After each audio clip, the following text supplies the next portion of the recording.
respected Shri Bharat Hari Singhania, Chancellor of the JKL University, Dr. Raghupati Singhania, Pro-Chancellor, Professor Aurel Reina, the Vice-Chancellor, members of the faculty, distinguished guests, staff of JKL Lakshmipat University, distinguished ladies and gentlemen.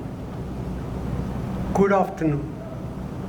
I am delighted to receive the JK Lakshmipat University Laureate Award and to have the opportunity to deliver the Hari Shankar Singhania Memorial Oration.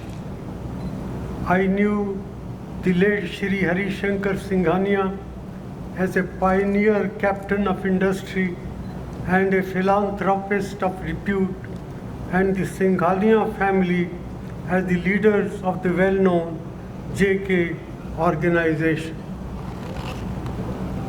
They have contributed enormously to India's development for over 125 years across industries, inducting education and healthcare.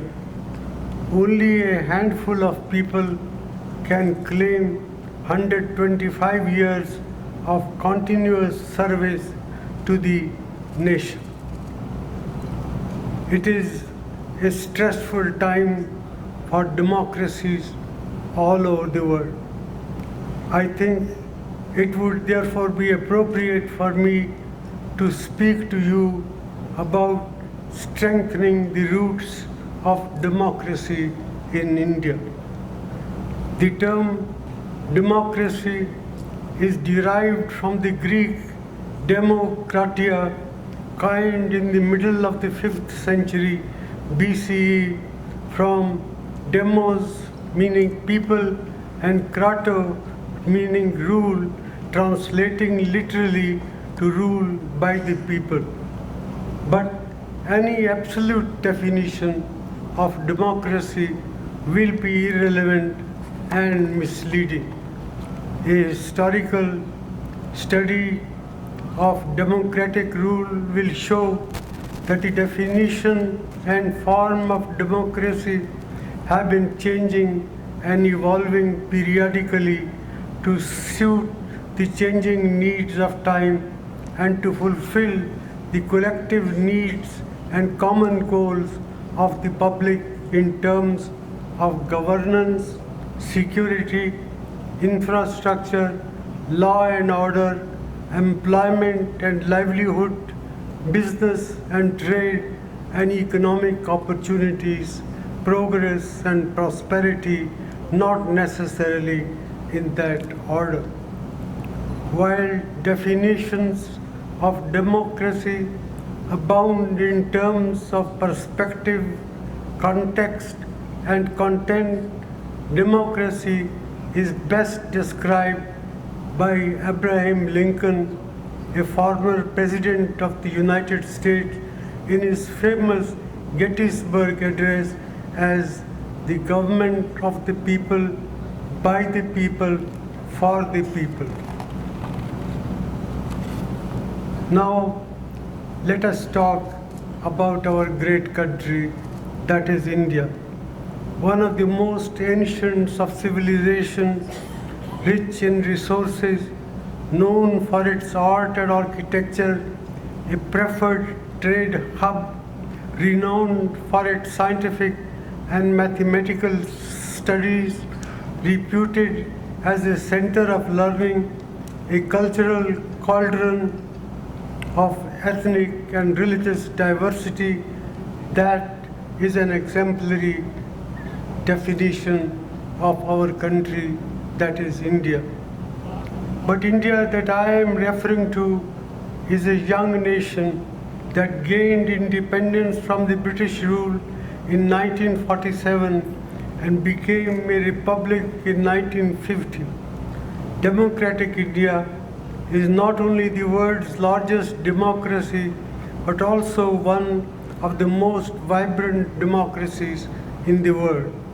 It is perhaps India's greatest achievement that 1/10 of humanity now cast their votes regularly in free and fair elections.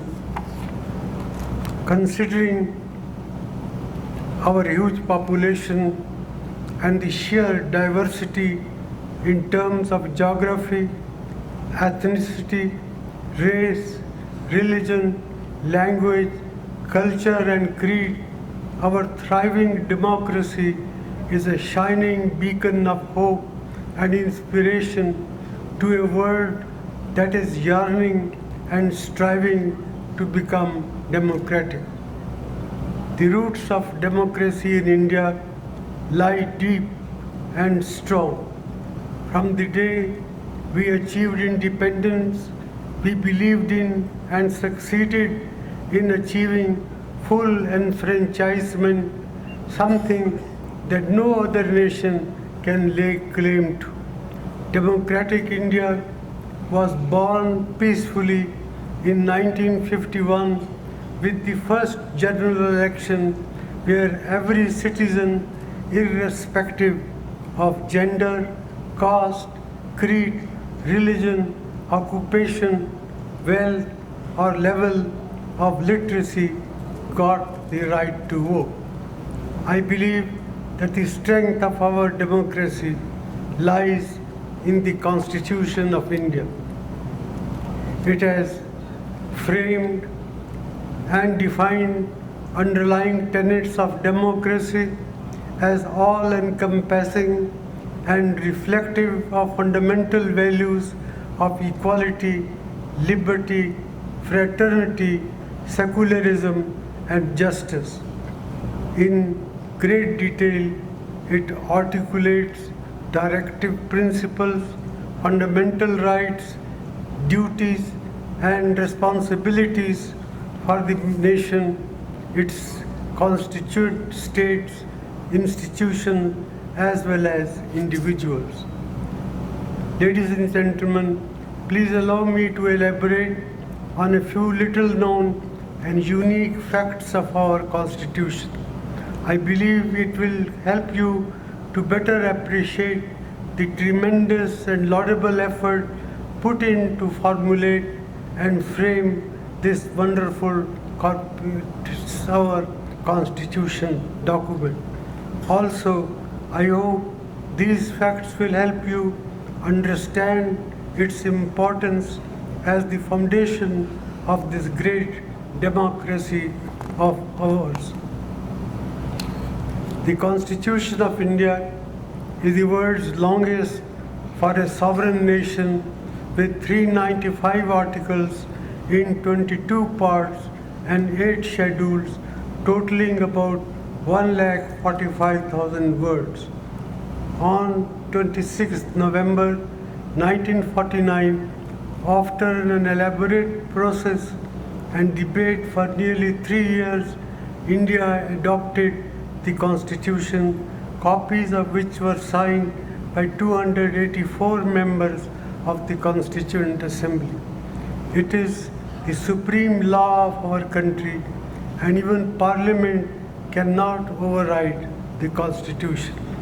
Interestingly, for those of you who aren't aware, let me tell you that Sir Padampat Singhania, the Tauji uncle of your Chancellor and Pro-Chancellor of JKLU, was a signatory as a member of the Constituent Assembly of India.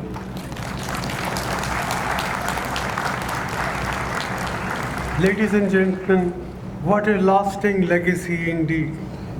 Let's give them a round of richly deserved applause.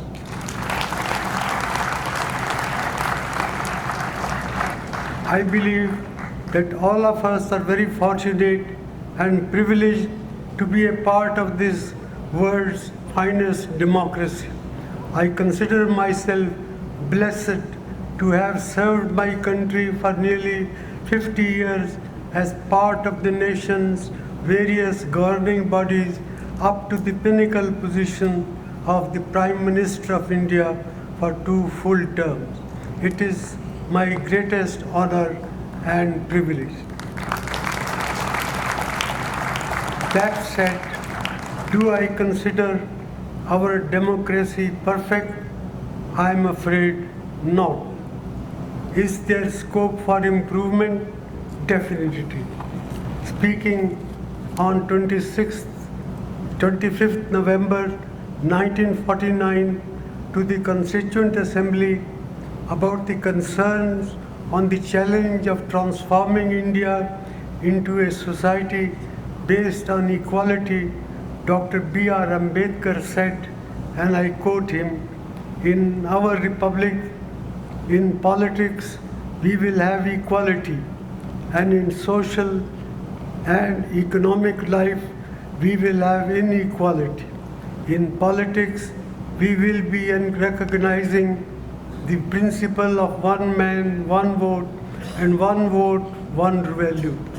In our social and economic life, we shall, by reason of our social and economic structure, continue to deny the principles of one man, one value.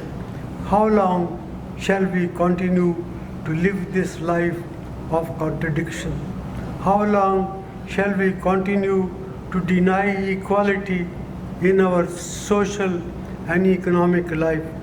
If we continue to deny it for long, we will do so only by putting our political democracy in peril. He went on to add, we must remove this contradiction at the earliest possible moment, or else those who suffer from inequality will blow up the structure of political democracy, which this assembly has so beautifully built up. Prime Minister Jawaharlal Nehru warned in 1952 in one of his famous letters to the chief ministers of various states, and I quote, "If poverty and low standards continue, then democracy for all of us, for all its fine institutions and ideals, ceases to be a liberating force." Unquote.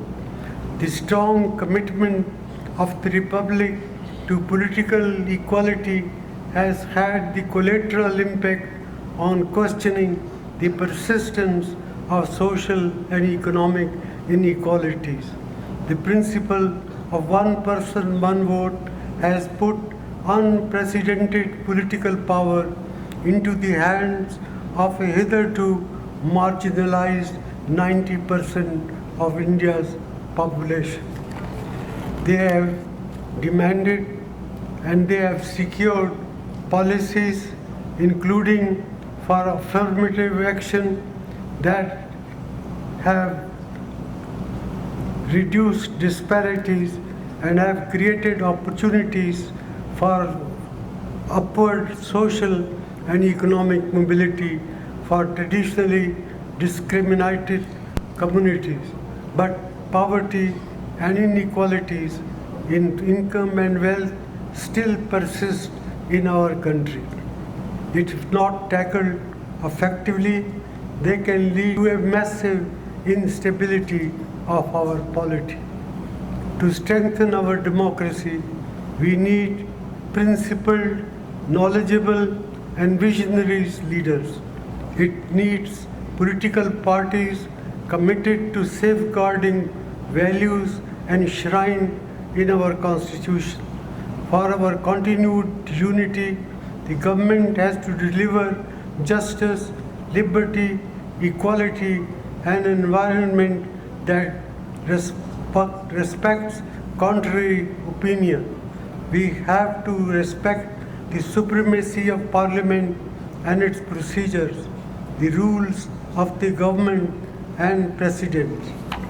Serving the federal structure, institutions like the Supreme Court, the Election Commission of India, the Controller and Auditor General of India, the CBI, the Vigilance Commission, the Information Commission, and various other special commissions constituted by the government from time to time are expected to function independently within the framework of our Constitution. We have to ensure that they do so. We must always promote the objective to reduce crime and corruption, consolidate the rule of law, enhance credibility, and create an environment conducive for investment as an engine of growth. Let us examine briefly the challenges faced by this great democracy of ours. I present them in no particular order of importance or significance. Population. We are the world's second largest population, accounting for 1/6 of the total world population.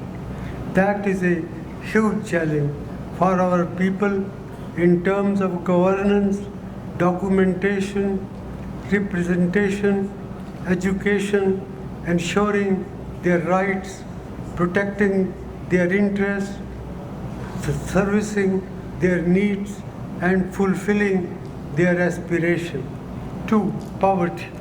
While we have emerged as an economic powerhouse with record creation of wealth and value that is recognized and respected globally, we still have a huge number of citizens that live below the poverty line. Social inequality.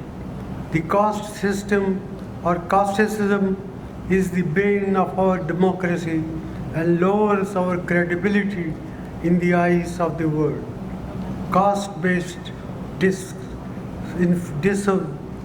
discrimination, exploitation, and oppression have and will continue to give rise to conflicts that will hinder progress of our country. Communalism and religious fundamentalism.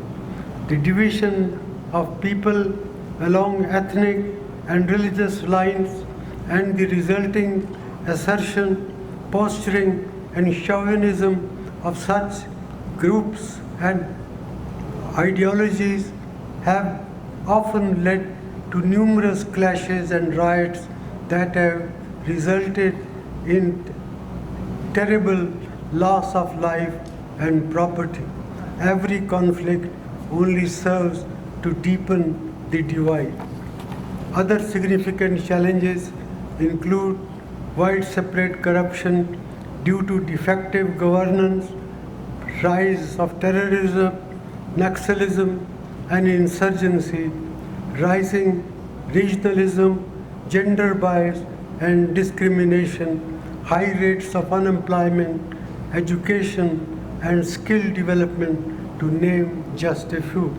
Of course, there is no denying that efforts to tackle these challenges are continuing and ongoing, but the results are not wholly satisfactory. There is a two-way linkage between democracy and economic growth. While some studies show that economic growth and development is one of the prerequisites for a successful democracy, there are many cases where one acts as a prerequisite for the other. However, if we consider that democracy has to be supported by some precondition, it is economic growth that creates the coordinates for a successful democracy in the form of lower political instability, higher economic freedom, in the form of a stronger middle class who are more aware of their rights, leading to industrialization, urbanization, widespread education and literacy, and more wealth creation. The more well-to-do a nation, the greater the chance that it will sustain democracy. But at the same time, some have argued that democracy is inimical to economic development. They have cited authoritarian regimes like China, which have made phenomenal economic progress. It has been argued that although one party rule certainly has its drawbacks, but when it is led by an enlightened group of people, it can also have great advantages. By persuading citizens to focus primarily on economic growth, these countries created an atmosphere in which sacrificing personal freedom could be justified. This allowed these regimes to just impose the politically difficult but critically important policies needed to move the economy forward. But over time, as incomes grow, it changes the aspirations of people which ultimately strive for a democratic structure. In the long run, a functioning democracy has definite advantages over an authoritarian regime. Loss of freedom is, in the long term run, not a small price to pay.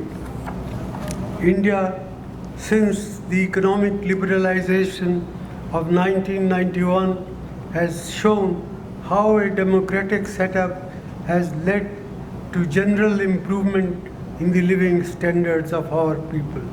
Since then, millions of people have risen above poverty line. There have been several policy measures undertaken by the successive governments that have led to more inclusive growth in India, particularly assured work under the Mahatma Gandhi National Rural Employment Guarantee Act and well-designed programs of universal health care and education. With more purchasing power in their hands, demand in the economy goes up, encouraging private investment, more government revenues and taxes to fund infrastructure needs, good roads, more railway, and a reduction in social conflict. Thus, it is clear that through these channels, democracy does increase economic growth. However, presently, our country seems to have slowed down somewhat. The rate of growth of GDP is declining. The investment rate is stagnant. Farmers are in distress. The banking system is facing a crisis. Unemployment is going up. We need a well-conceived national strategy to make India a 5 trillion economy. I think the major long-term change would come from education and the rise of the middle class made possible by economic liberalization. Since India liberalized its economy in 1991, millions of people have risen above the poverty line. Consumption pattern has done better, and the demand for education has grown. And finally, we come to the crux of my speech, how to strengthen the roots of democracy in India. Let me attempt to list some solutions. They are neither exhaustive nor authoritative by any means, but they are, in my humble opinion, pertinent and relevant enough to warrant contemplation and explore implementation. First, striving for universal literacy and education. It is essential for all citizens to be literate, aware, and knowledgeable of their constitutional rights and responsibilities. This will not only aid their social and economic mobility, but also help them apply reasons and rationalize their life choices. Literacy and education will empower and enable citizens to make personal, professional, social, economic, and political choices in a wise and informed manner. Late Franklin D. Roosevelt, the 32nd President of the United States, once said, and I quote, "Democracy cannot succeed unless those who express their opinion are prepared to choose wisely. The real safeguards of democracy, therefore, is education." 2. Rooting out casteism.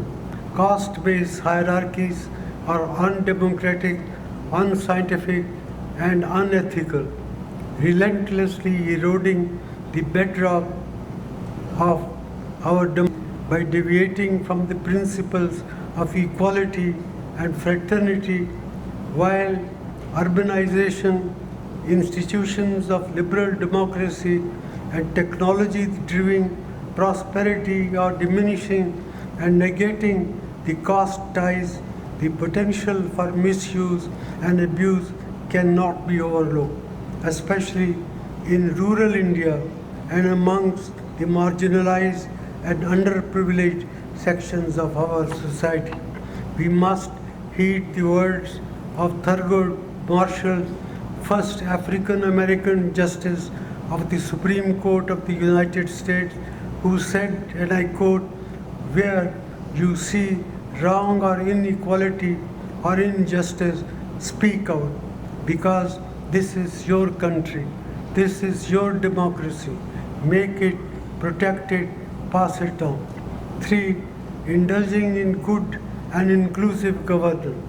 A good government is accountable and answerable to the constituent.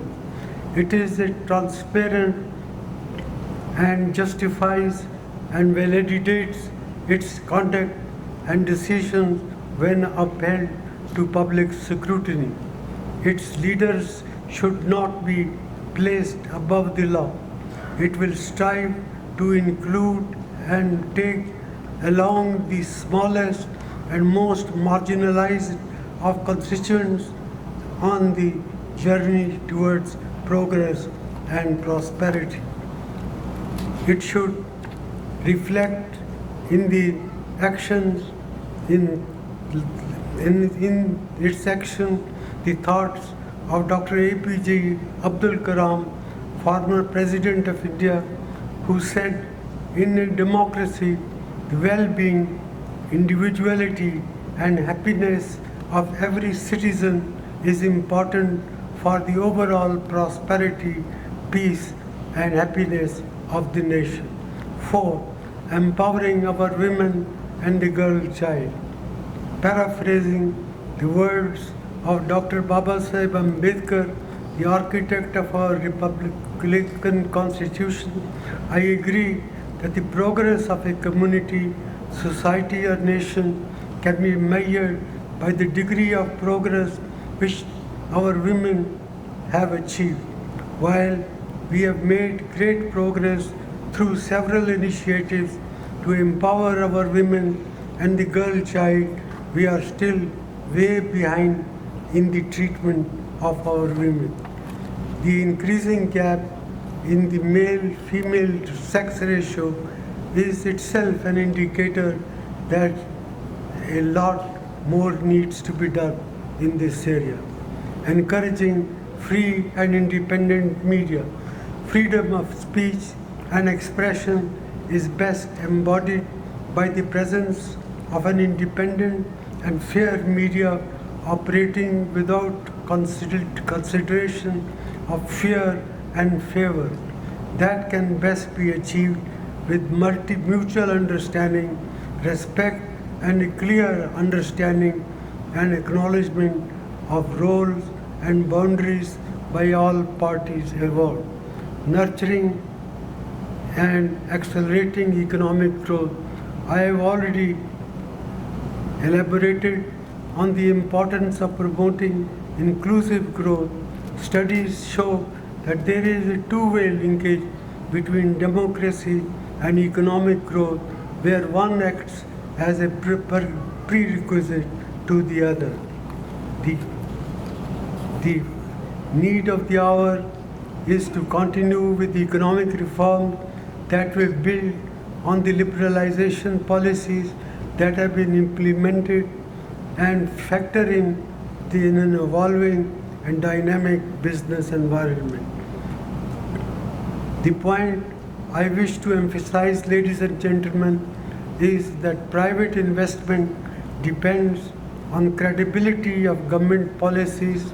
Credible government policies depend on the depth of the middle class, and the rise of the middle class depends on the private investment. We got a cycle. It can be a virtual or vicious.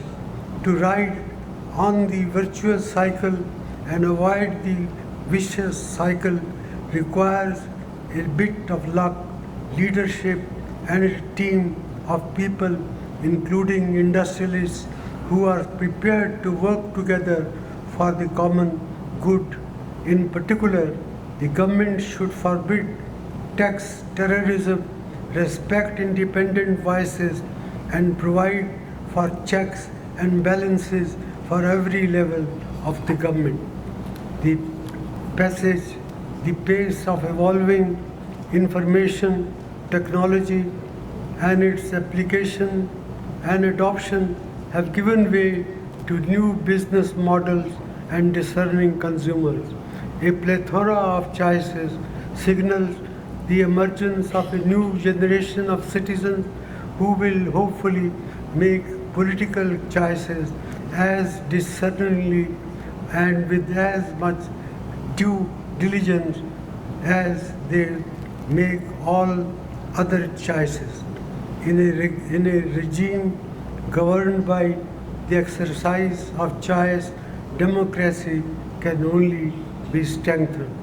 Other measures that can ensure a robust and sustainable democracy in India include institutional, political and electoral reform, a strong and proactive judiciary, speedy resolution of huge number of pending legal cases in our courts, bolstering of local self-government, strengthening of the Panchayati Raj institution, curbing of corruption and black money, promoting the rule of law. To summarize, a liberal democracy is one model of good governance that includes freedom, pursuit of equality, power sharing, deliberation, periodic election, independent institutions, and the rule of law. In India, we are fortunate to have an ancient culture of tolerance and respect for divergent views, and a population that is accustomed to political opposition and peaceful transfer of power for over 7 decades now. Political liberalism is a way of life for us. In conclusion, ladies and gentlemen, I exhort the youth of this wonderful country to take upon themselves the mantle of strengthening our democracy and take it to greater heights. Jai Hind.